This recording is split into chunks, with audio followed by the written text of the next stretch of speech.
तुझी लीला अगाध आहे. 7 जन्माचं माझं पुण्य म्हणून वेद सारखा नवरा मला तुझ्या आशीर्वादाने मिळाला. वेदमुळे मी तुझ्या चरणाशी येऊ शकले. आमच्यातील दुरावा संपू दे माते. ऋषीदादा बेपत्ता झालाय. आई वेडीपिशी झालीये. ऋषीदादाला सुखरूप परत येऊ दे आणि आईला पण बरं वाटू दे. आंबे, कृपा कर.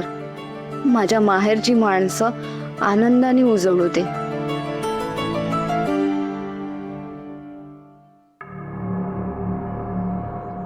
एखाद्या डासासारखी माझ्या कानाशी घो घो घो करत राहतेस बाई तू.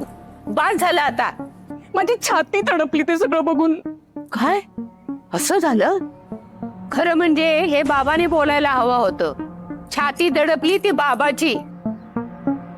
कोटी रुपयाचं नुकसान हे काय जेवण आहे काय? पण म्हणून सौरभला 2 थोबाडीत लगावल्या म्हणून बिघडलं कुठे? बापानी मुलाच्या 2-4 कानशिलात लगावल्या तर आकाश पाताळ एक कशाला करायला हवं? खरं म्हणजे बाबाची मनस्थिती ठीक नाही. हादरलाय तो. बरोबर, तुम्ही तुमच्या मुलाचीच बाजू घेणार हो. पण माझ्या मुलाची काय चूक होती ते सांगा ना. म्हणजे उगाच कोणाचा तरी राग कोणावर तरी काढायचा, याला काय अर्थ आहे का? चूक सौरभची नव्हती. आंधळ प्रेम करू नकोस मुलावर, नाहीतर अजून वाया जाईल. म्हणजे आता वाया गेलाय का सौरभ? माझ्याशी वाद घालतेस? तरुण मुलाला अशी मारहाण करतात का? ते बाबालाच विचार.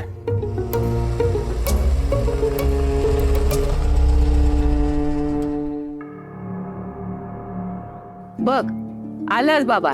आतापर्यंत त्याचा राग निवळला असेल. जा, पाडव्याच्या ओवाळणीची तयारी करून घे. विटा, ते पाट, रांगोळी, ओवाळणीचं ताट सगळं घेऊन ये बाई. अगं काय आहे, चिडतेस कशाला? अगं आज पाडवा आहे. काय ऐकायचे नाही.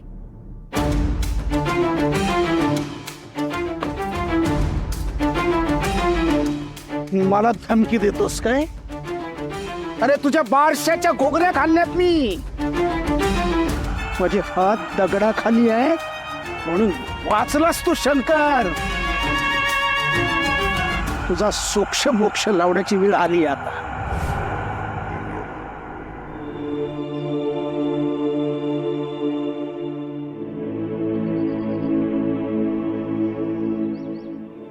या ना. हात सोड. अहो प्रमिला, माझा हात सोड. अहो बसा नाही ते. बाबा ये, बैस पाटावर आणि औक्षण करून घे.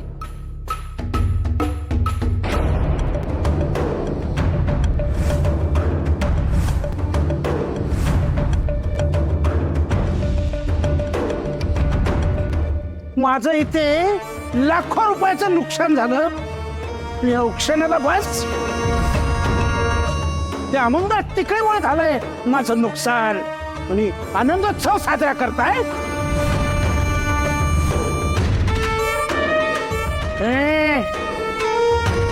त्या अमंग तिकडेला इथून हाकलून दिली की नाही? लक्षात ठेव शंकर, जो जो माझ्या मार्गात आडवा आला ना तो कायमचा संपला. कळलं काय?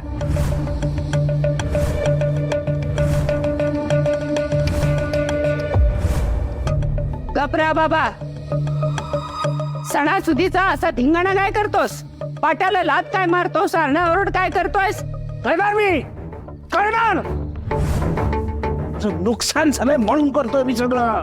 असा तमाशा करून काय भरून येणार आहे तुझं नुकसान?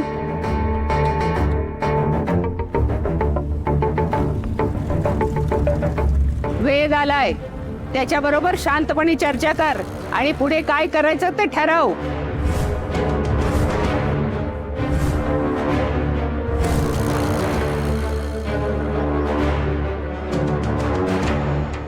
आली.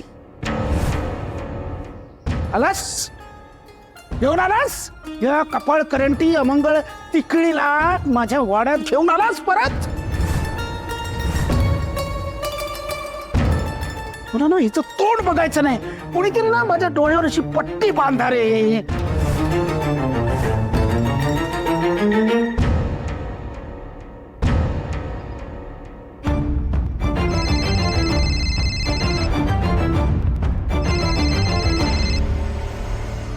हा सर. ओके. नाही, मला खात्री होती की तुम्ही कॉपरेट कराल. थँक्यू. वेद, इन्शुरन्स वाल्यांचा फोन होता का रे? काय म्हणाले ते?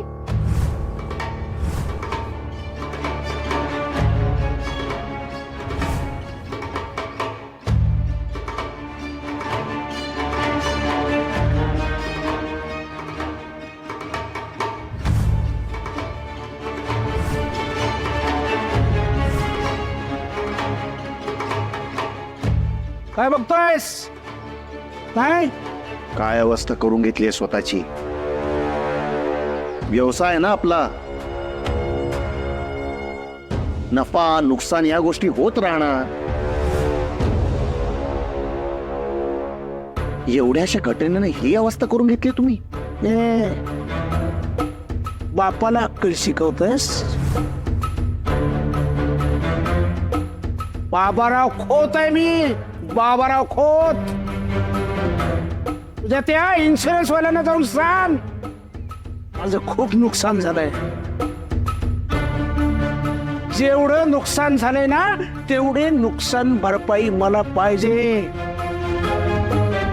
नाहीतर हा बाबाराव खोत जाळून टाकेल.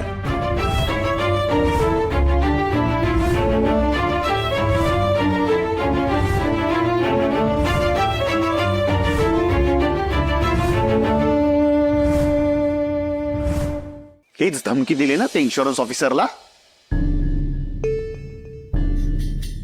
आजी आपले हात दगडाखाली असताना ज्यांनी ते इन्शुरन्स ऑफिसरला धमकी दिली आहे. बाबा, गरज आपल्याला आहे. आपल्याला नुकसान भरपाई हवी आहे.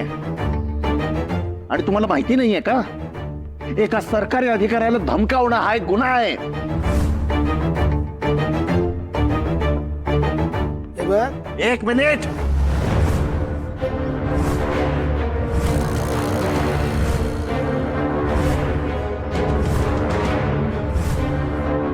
जे चुकीचं आहे ते चुकीचं आहे. नशीब तो ऑफिसर माझ्या चांगल्या ओळखीचा आहे. त्यानं तुमचं बोलणं फार मनावर नाही घेतलं.